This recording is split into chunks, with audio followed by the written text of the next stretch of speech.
Wel, prynhawn da i chi. A diolch yn fawr iawn i chi am ddod i'r Aduniad Ysgol Uwchradd Tregaron. Eirwyn James yn enw i, mi'n gyndir crwya pennaeth dros dro yn Ysgol Uwchradd, a gai egluro pam mai fi sy 'ma.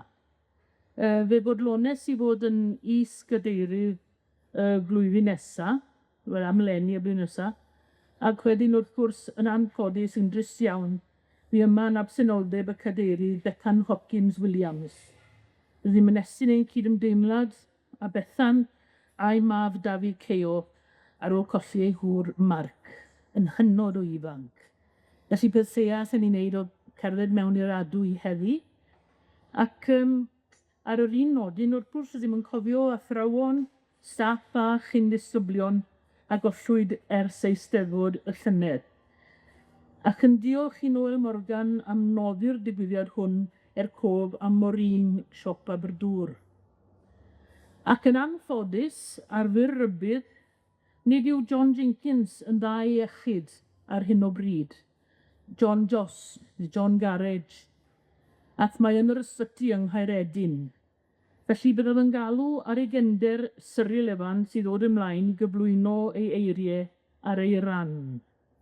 A tra bod Cyril yn dod ymlaen, fe baratoni ganu emyn yr ysgol, sef o'i o'r bendigaid, i gyfeiliant Nellie Jones. Agos copi dych chi daw hefyn a chopi i chi. Falle bod chi wedi gwrando cymaint ar Ysgyblion ifan, so bod chi'n cofio fe ar y cof. Dwi'n i weld nawr, sy'n copi dy fi, so rhaid fi wneud yng ngorau. Diolch.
Dewch ymlaen os ych chi newydd gyrraedd.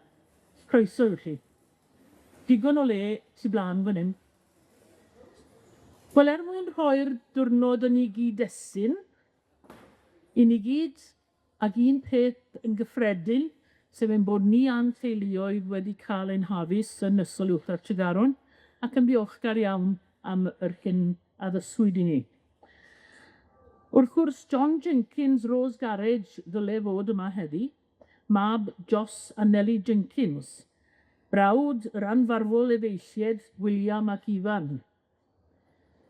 Fe adywodd yr ysgol a mynd i Bonllanio i weithio yn y factri, ac yna symud i Ddelyn Fach i'r factri laeth yno hefyd. Ath i goleg yn yr Alban, lle cwrddodd â Sheila ei briod. Ymgartrefi yng Caeredin ac am bynt 3 mab, Gareth, Ewan a Michael. Sefydlu busnes laeth a chwmni bysys lan yng Nghaeredin, ac un o'r meibion yn rhedeg y cwmni, sef Michael, mae e'n dal i redeg y cwmni bysys. Ac wedi ymddeol, mae John yn dal yn gyrru gyda'r busnes, ac yn gyrru ymwelwyr ar Alban, ac i ni fel parti canu wedi cael yr anrhybydd o gael yn tywys o gwmpas yr Alban gan John.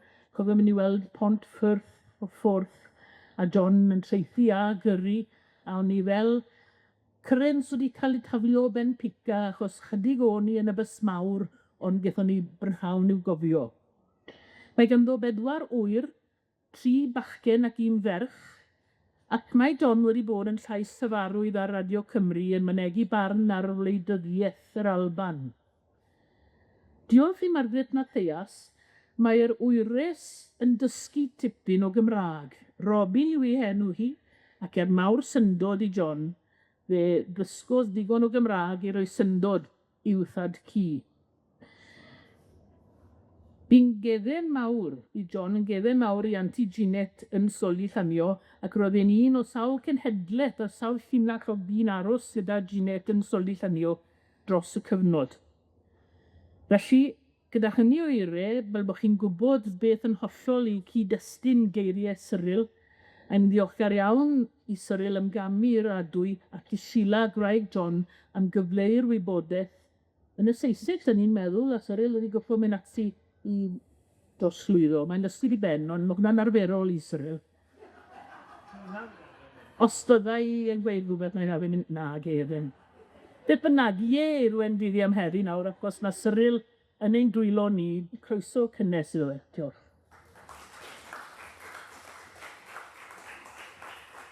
Diolch yn fawr. Lan a lawr mae'n henni'n arfer mynd, dim nôl ymlaen ei fyn.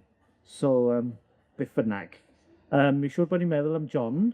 Oedd wedi dechrau ffordd i'r Steddfod, a 20 munud lawr o'r hewl gath ei daro'n yn sal, felly gath ei drido i'r ysbyty. Felly oedd e'n bwriadu dod ato ni, a oedd e'n edrych ymlaen i'ch gweld chi hefyd. Ond mae John yn dod i'r Eisteddfod y blynyddol, felly gobeithio fydd e gyda ni blwyddyn nesa. O'n i wedi meddwl fel cadeirydd, o'n i'n meddwl, reit, ta i mwynhau'r Eisteddfod leni, achos wedi wneud yn ddyletswydd fel cadeirydd, ond ges i bach o sioc.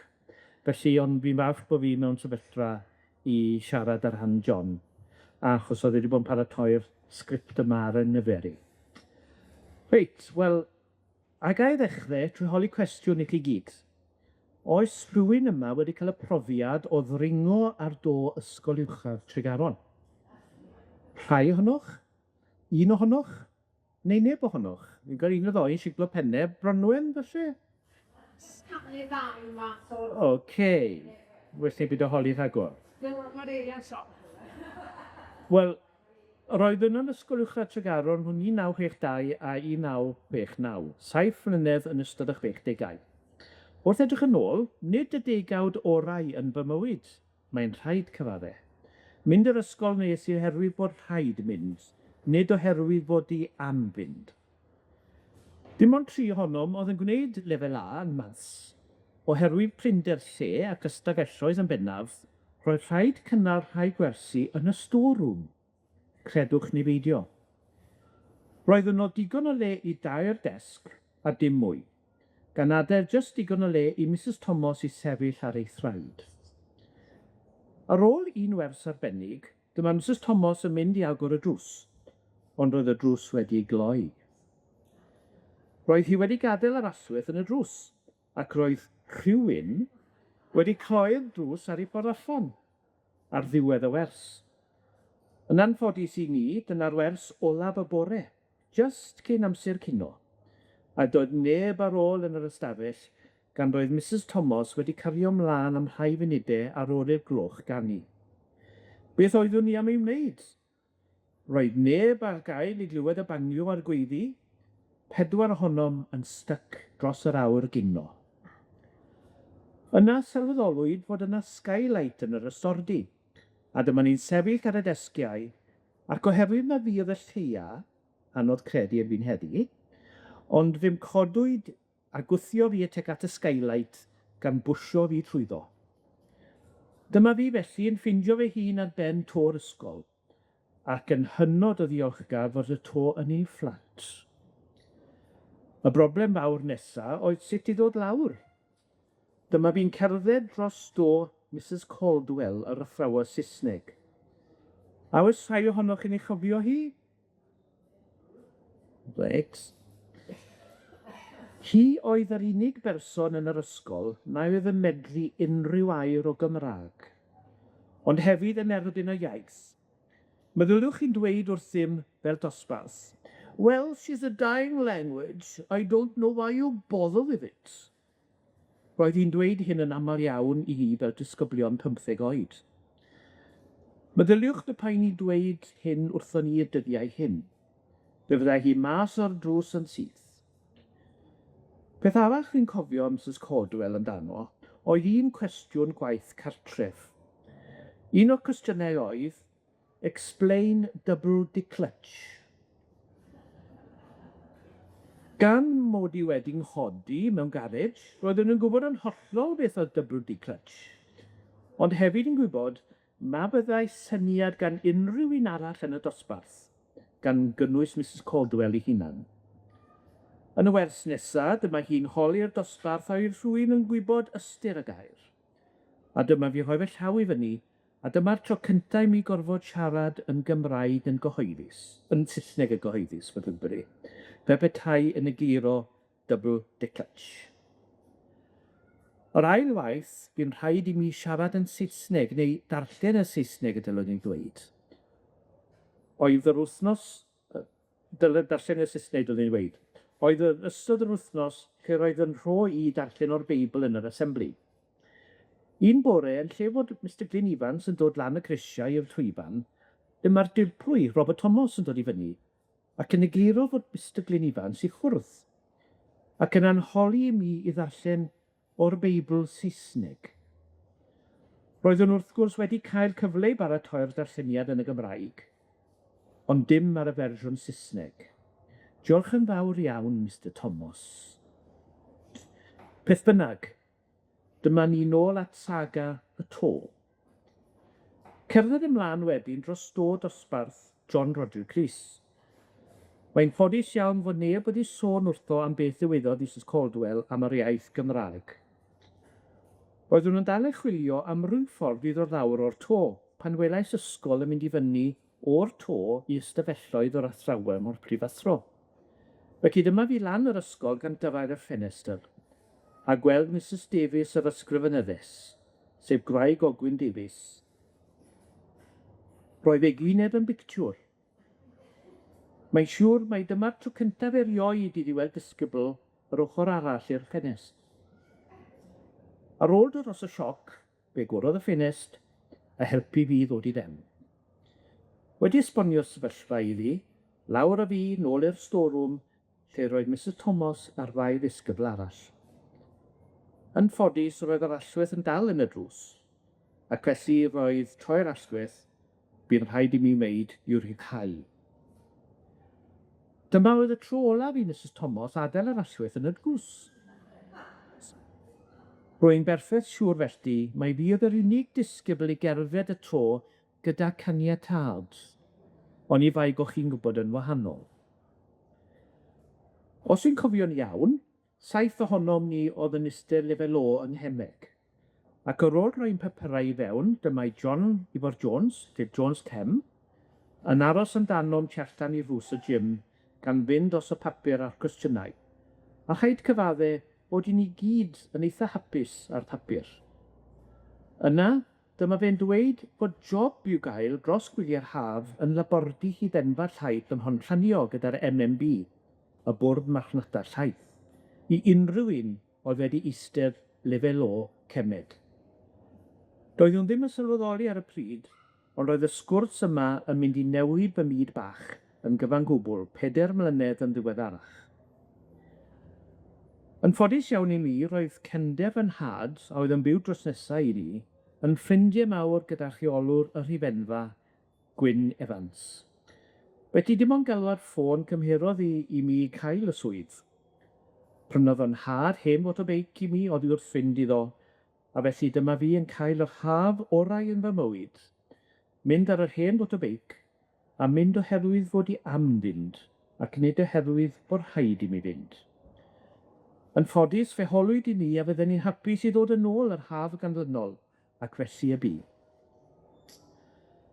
Ar ôl gorffen lefel A ffiseg, cemeg a maths yn llwyddiannus, dyma gadael yr ysgol gyda dim syniad o beth oeddwn yn ei wneud, ond yn y benderfynol mod i wedi cael hen ddigon ar addysg. Yn ffodus dros ben, derbynes gwahoddiad yn ôl i lab Pontranio dros yr haf arall. Yn gynnar yn ystod y trydydd haf yn y lab, dyma Mr Phillips yn cerdded i mewn un diwrnod. Mr Phillips oedd rheolwr rhifenfa fel un fach, ac ef hefyd oedd yn gyfrifol am Pontranio. Roeddwn wedi clywed tipyn amdano, ond erioed wedi gyfarfod.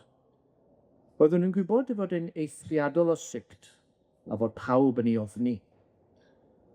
Tra yno, fe chwlodd i mi beth oeddwn yn gobeithio wneud am mywyd. Dim syniad, oedd yr ateb. Felly cynygodd y dylwn ymuno'n llawn amser gyda'r MMB, ac y gallai paratoi rhaglen ar fy nghyfer ym Medi Fach, gan gael profiad ym mhob adran. Felly y bu, i mi deithio i Medi Fach bob dydd, gan fynd i fewn i swyddfa Mr Phillips bob bydd iau i drafod beth oeddwn wedi dysgu. Ar ôl tua'r 2 fis, newid fy myd bach yn gyfan gwbl a dweud bod yna gwrs newydd mewn dairy technology, cwrs 2 blynedd. A ham bod y cwrs mor newydd, roedd yn cael ei gynnig mewn un lle unig, sef yn yr Alban. Petai wedi dweud bod y cwrs yn y North Pole, bydde hynny ddim wedi gwneud unrhyw wahaniaeth, oherwydd dim gofyn i fi wnaeth e, ond dweud wrthyf fy mod yn mynd. Felly yn gynnar bore Sul, dyma fy nhad, y mam a finne yn gadael Tregaron ac anelu am y gogledd gan gyrraedd Calail. Ac wedyn yn cwblhau'r daith y diwrnod canlynol ar brynhawn dydd Llun, ac yn fy ngadael yno. Roedd y daith yn un hir iawn, a hynny cyn agor y prif traffyrdd, felly yn siwrne hir ac yn dreithog. Roeddwn yn lwcus iawn mod i'n Gymro, gan fod cysineb mawr i'r Saeson yn y goriad llygad. You're Welsh, you're all right, you're one of us, oeddent i gyd yn dweud wrthyf. Cyn diwedd yn hair blynedd yn y coleg, sylweddolais mod i ddim wedi cael profiad mewn cyfweliad go iawn. Ac felly dyma fi'n ffeindio fy hunan yn swyddfa Chief Personnel Officer a'i dirprwy ym mhrif swyddfa'r Co-op yng nghanol Manceinion. Oherwydd roeddent yn chwilio am trainee managers. Wrth gwrs, roeddwn yn ddiogel am swydd gyda'r MMB, felly doedd ddim pwysau arnaf. Roedd y cyfweliad yn mynd yn dda, ond dyma'r ffôn yn canu a doedd y pennaeth ddim yn hapus. I've told you more than once, don't disturb me during interviews. A tra bo hyn i gyd yn mynd mlaen, dyma'r dirprwy yn troi ataf yn y Gymraeg ac yn gweud, ces di Dafis yn ysgol Tregaron de? Ac yna, a wyt ti'n nabod Mr and Mrs Arthur Thomas, a'i meibion Dewi, Iwan a Gwion? Roedd ef wedi bod yn byw dros nesaf iddynt yn y de. Esboniais fod Mrs Thomas wedi dysgu mathemateg i mi, weithiau yn y storeroom, a fod Mr Thomas yn dysgu llythyr. Roedd Dewi yn hynach na fi, ac roedd y ddau ohonom yn hoff iawn o tennis. Roedd Iwan yn fy nosbarth ac yr oeddwn yn ffrindiau mawr, ac roedd Gwion ychydig yn iau. Dyma'r pennaeth yn troi oddi wrth ei ffôn i lawr a dweud wrthym, I suppose being two Welshmen you discovered you both had a common girlfriend.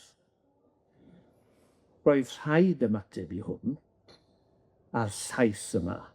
Doeddwn ddim am weithio iddo beth bynnag. A dyma fi'n dweud wrtho, in actual fact we have a common boyfriend. dweud hyn wrtho, fe gefais gynnig y swydd, chwarae teg iddynt. Ar ddiwedd y coleg, y bwriad oedd i ddychwelyd yn syth i weithio ar MMB, ond erbyn hyn roedd gen i'r gariad yn byw ac yn gweithio tu allan i Caeredin.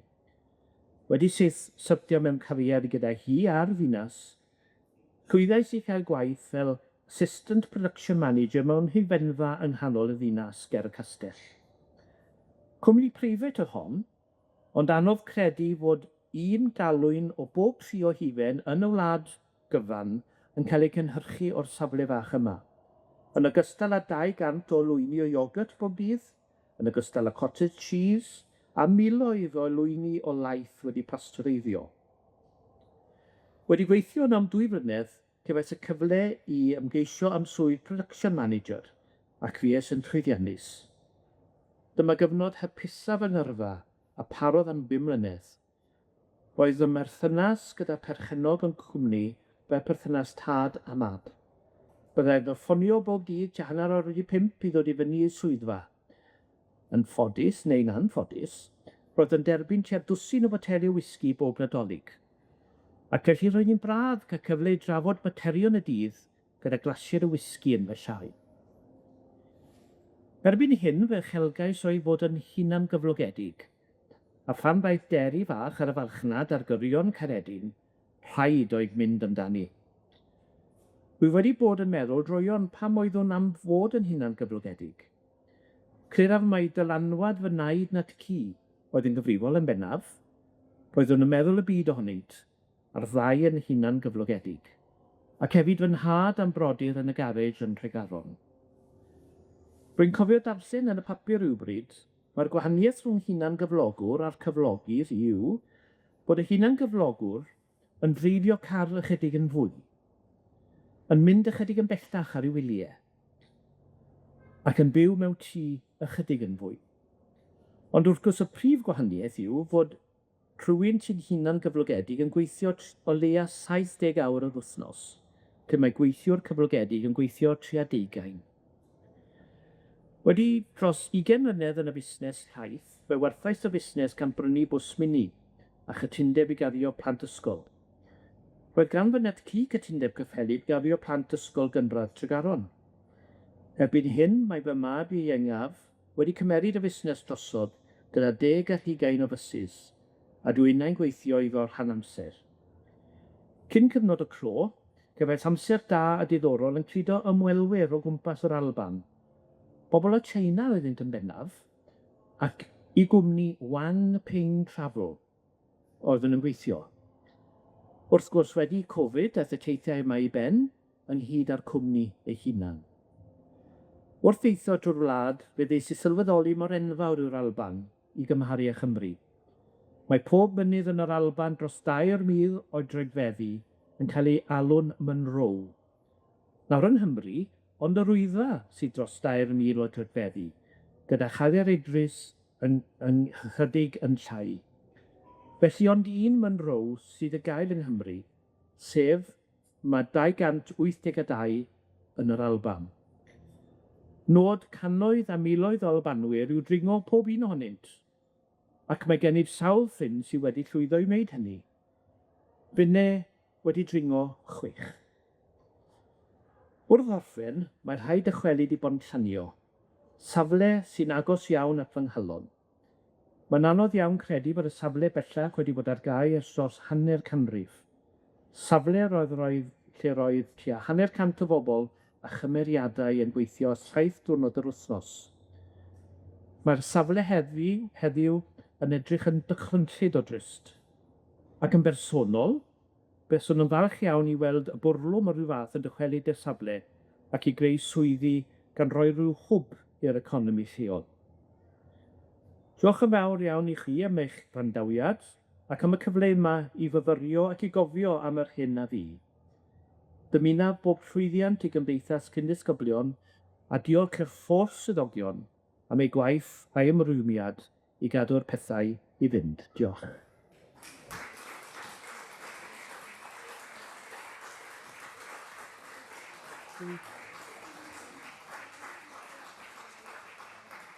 Wel, diolch yn fawr iawn i Cyril am gamu'r adwy. Dim o'r chwarae bach ma darllen yr hanesyn o berspektif rhywun arall, yn dweud. Diolch yn fawr iawn, Cyril. Ac yn dod yn... Ie.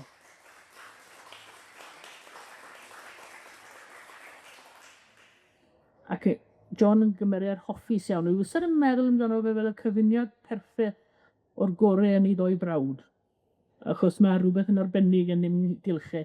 Dim gwesti, chi'n deall beth sydd â fi, ynddi chi? Dim gwesti, a wastad yn hambenol braf yn ei drafodaeth. Nawr, mae heddi hefyd yn gyfle i longyfarch cyn-ddisgyblion am ei llwyddiant yn yr aroliadau ag ati. Os enwau gyda ni, neu dim ond yn gyffredinol, fe fydd mwy o wybodaeth am hynny yn yr afuniad fydd yn digwydd yn y flwyddyn nesaf yn y Gwanwyn. Os nad ydych wedi prynu raffl, wnewch chi dynnu sylw anwen os gwelwch yn dda, bydd yn fwy na pharod i fynd â'ch arian chi, wy'n siŵr. Ac rydyn ni hefyd, os wneud anwen, mystyn yr anreg i Cyril i fynd i John Jenkins y geith fynd trwy lawr teulu, oherwydd bydde wedi bod yn braf wrth gwrs wrth reswm cael cwrdd â'r cymeriad ei hun, ond fe ddaw cyfle i hynny eto.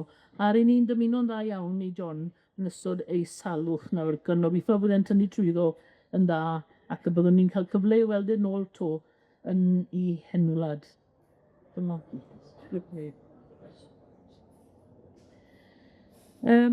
Fe byddwn ni'n tynnu'r raffl yn fuan iawn, ond gai ofyn i chi ddychwelyd eich copïau o ymyn yr ysgol i heddi yn ystod o'ch hwnna, os fel cardi da, mae fe'n hoffi meddwl bod nhw gyda gen y bag ar gyfer y tro nesaf bydd yr angen.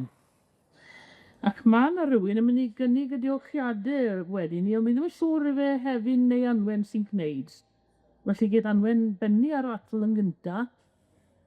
Os oes na rhywun yn y gynulleidfa sydd yn cofio rhywbeth o hanes John Jenkins yn yr ysgol, neu'n rhyw hanesu ynglŷn â bod ar ben to yn yr ysgol, cofiwch cael galwad ffôn rhywbryd wrth Mr. a Mrs. Nixon yn byw yn gyferbyn ar ysgol yn Lluest. Oedd eisiau yn 3 o gloch y bore yn gofyn iddi i fynd i erlyd rhyw bobl oedd ar ben to. A llawedwch chi, oedd alwad ffôn na ddim yn geiniad groeso mowr iawn. Ond eto gyd mae iechyd a diogelwch nawr wedi golygu bod rhaid rhoi gatiau a ffensys priodol fel bod neb yn gallu crwydro i ben to yn ddiarwybod. Glywch chi siw beth?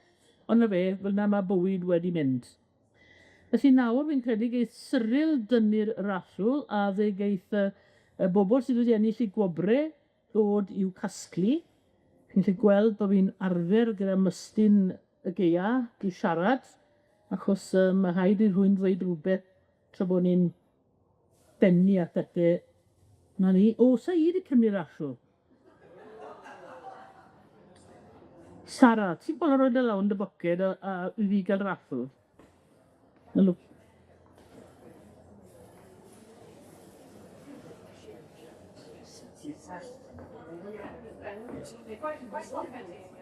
Ardwn? O, sa'n gwybod sy'n ni wedi yn gyhoeddus yn hyn. Yn dibynnu faint o arian sa Sara? A mae pint fach yn fen, Sara. Os tair pint y ti? Nagos, mae'n cario cash.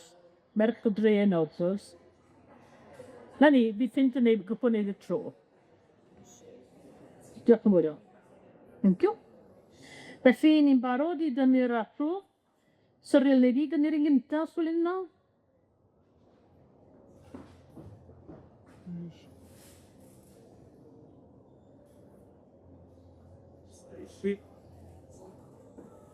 Prif 219. 219. A pidwch a becso, wedyn eisiau chi gario rhyw basgedau fod o ffrwythau rownd y ca, arian sydd i chi, ddim yn siŵr beth i'r drefen o ran hynny. O'r o glap ar y heifi. Iawn, fe geith Margaret maes dynnu'r un nesaf, Francis, achos mi yw'n tryso Cyril nawr, oedd dynnu'r un un gan. Sef yn ei cash. 180.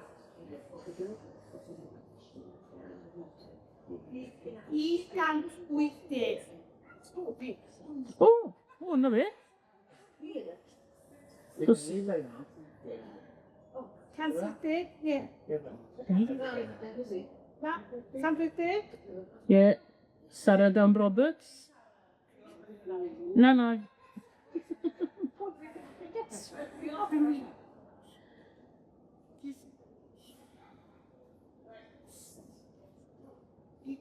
Ie. Please, 435. 430. Hwyr yn angol, ni. Odwyn Olmarch. Waw.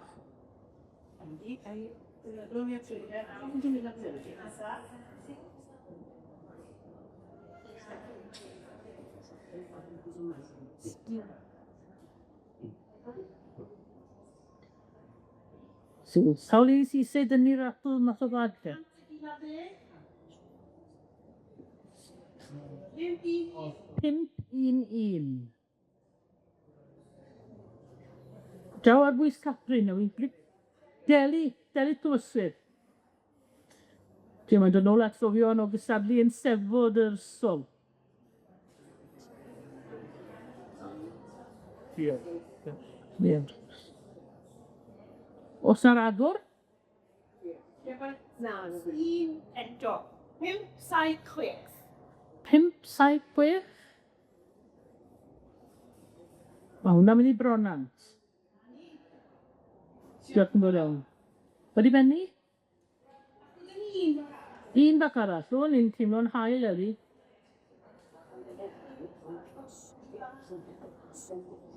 Angela. Yn Bolander, 314. 314. Wali? Isa. O Haf Evans.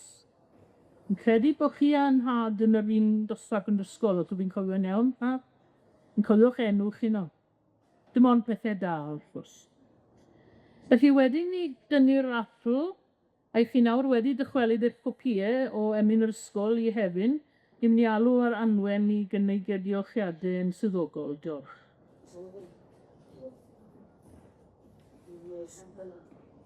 Diolch, Irwin. Reit, pnawn da. Fel soniodd Eirwen, yr ydyn i gyd wedi cyfnewid swyddogaethau heddi, a pawb yn ymgymeryd a swyddi yn wahanol oherwydd yr amgylchiadau. Ddim yn aml iawn mae'r trysorydd yn rhoi'r diolchiadau, ond dyma fi. Fel goli yn cymeryd penalties, oedd rhaid i fi wedi gwybod yn byti pêl-droed a bod ni yn Wrecsam. I ddechrau, rydym yn danfon ein dymuniadau gorau i John Jenkins am adferiad llwyr a buan. Diolch yn fawr iawn i ti, Cyril, am gamu i'r adwy, a drosglwyddo storiau, atgofion ysgol a gyrfa John i ni. Fi'n siŵr bod ni wedi codi gwen wrth feddwl amdano mynd ar y to. Diolch yn fawr iawn i ti, Cyril. Diolch Nelly, yn blynyddol. Dyn ni yn troi ato chi i ymgymeryd ar allweddethau, ac wy'n siŵr bod ni gyd yn cytuno bod y canu well gyda rhywun wrth y piano.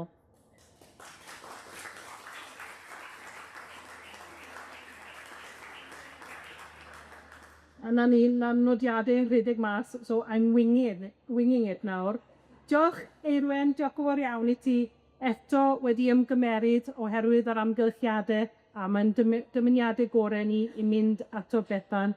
Diolch Eirwen am ymwneud yn broffesiynol gyda'r cyflwyno a'r cadw trefen ar yr gynulleidfa.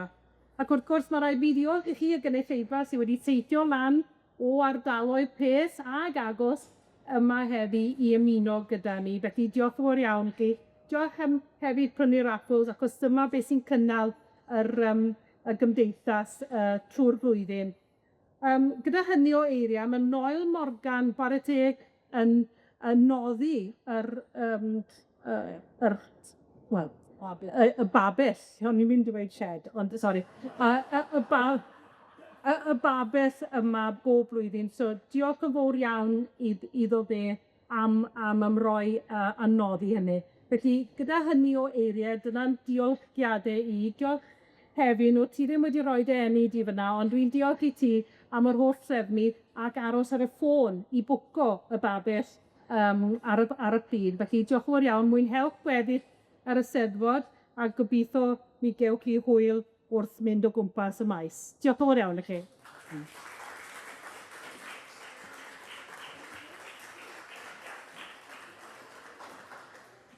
Wel, tra bo chi yn meddwl am storiau a allech chi gofio am eich cyfnod yn ysgol Tregaron, y pethau sy'n droed neu rhannu, fe na i jyst yn sôn yn fras iawn bod Eisteddfod Gadeiriol Tregaron yn cael ei chynnal ar nos Wener y 12fed a dydd Sadwrn y 13 o Fedi, ac y beirniad fydd Glenys Roberts Llundain, y prifar Cydir Dylan Jones, Terfyrddin, ar yr adrodd ar llen, a'r rhyddiaeth yng ngofal Heiddwen Thomas Pencarreg. Y cyfeili bydd Eirian Owen Dolgelle, a llywydd bydd Mr Peredur Evans Pontri de Groes. Mae'r cyfnod pan fydd y gwaith cartre yn cael ei dderbyn yn dal ar agor, a unrhyw un sydd eisiau rhaglen, dewch chi moyn un, fel bod ni'n cael y cystadlu gorau bosib. Wi hefyd yn ymwybodol bod Ann Olmarch eisiau siarad am aduniad y côr. Cyn yn oes ni yn yr ysgol, fe fydd côr ar daith sylweddol gyda Mrs Ethel Jones. Sa'n mynd i rannu yn stori si am Mrs Ethel Jones, achos mae bob un cerddorol sydd yn hoffi gwersi cerddoriaeth, mae yna wastad doi sydd ddim. Oedd meinir arbennig o dda yn cerddoriaeth ac yn gwneud pob math o bethau, ond oedd Siôn a fynd me, wel, o'n i wedi penderfynu falle bod neu bach o drydioni mewn un gwers yn rhywbeth oedd werth i wneud er mwyn cael byrhau'r geia. Wedwn ni fel la. Ond Ann, licech chi sôn a dod mlaen at y meicroffon? Fel bod pawb yn clywed chi? Okay. Yn byr o te dros John Myredis a Tegwen, na John fewn na pabeth arall ar hyn o pryd.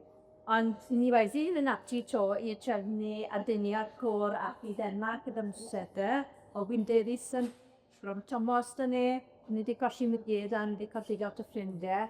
Ond 20 mlynedd yn ôl, melon ni aduniad, byddwn ni aduniad gwych, sydd o tia hanner at yna ni jyst o bod yn gwrdd gyda'n dydd, a benderfynon ni, mae hwn bydd y diwetha, siod a bod sydd wedi gyd yn tynnu mlaen nawr, mae bod ei werth wneud e unwaith eto.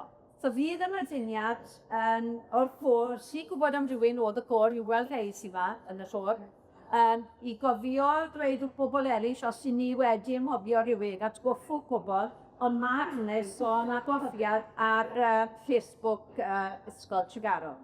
Ond gobeithio bod ar y 7 ar 20 o mis Medi yn Halen y Fidbyr yn Tregaron i gael noson fathau'n gilydd. A ni edrych mlaen fawr iawn cael ateb cefnog halonwbl o ffal fi wedi cysylltu ar hwyr am mis. Rhaid pobl ddim yn hwylus, ond edrych mlaen i fod yn rhaid eto.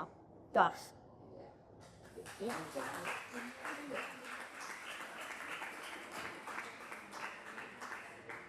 Nawr te, dyma gyfle chi fynd ar eich bocs sebo yn os na rhywun ar rhyw stori dda hoffen nhw rannu ynglyn â'i cyfnod yn yr ysgol, ac os nag ych chi am wneud hynny tra clywo pawb, falle licech chi droi at yr rhai sydd o cwmpas chi a cael cyfle am gronc fach. Hoffen i ddiolch yn ddod iawn, dyma tro cyntaf i fi i ddod i'r babell yma a cael y fath groeso gan y stiwardiad a pharodrwydd i wneud beth o'n i wedi gofyn iddyn nhw wneud. Oedd e'n hyfryd o wedi gwir i gydweithio gyda'r rhai oedd yn gosod fyny ar ein cyfer ni. Dwi'n yn digwydd bob tro, ond pan wedon nhw o'n i fod mas a ddim cwarter i, o'n i'n meddwl, wel, i fi mae awr yn mynd rhwng 21. A felly, gan bod ni wedi talu amdano fe, nawn ni fawr o'r peth, ynddo fe. Felly, cymrwch sgwrsach, neu os i chi am roi'ch llaw i godi'r llaw i weid bod chi moyn sôn am rhywbeth, rhyw droion trwstan yn yr ysgol, neu rhywbeth i chi moyn gydnabod, croeso i chi wneud. Dyle ewch chi ma ddwy o Tregaron yn dos e. Rhywun sydd wedi bod yn yr ysgol, rhywun sydd pieni wedi bod yna, a mae'n syndod. Ond weithwyr Bronwen yn siarad o fan hyn, ond sa'n siŵr os ydy mae'n siarad y pawb. So fes i Bronwen licet chi wedi rhywbeth? Na, mae'n tyweli'n gyflym.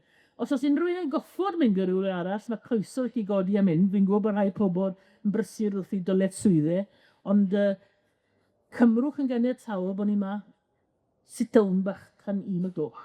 Diolch yn fawr iawn i chi.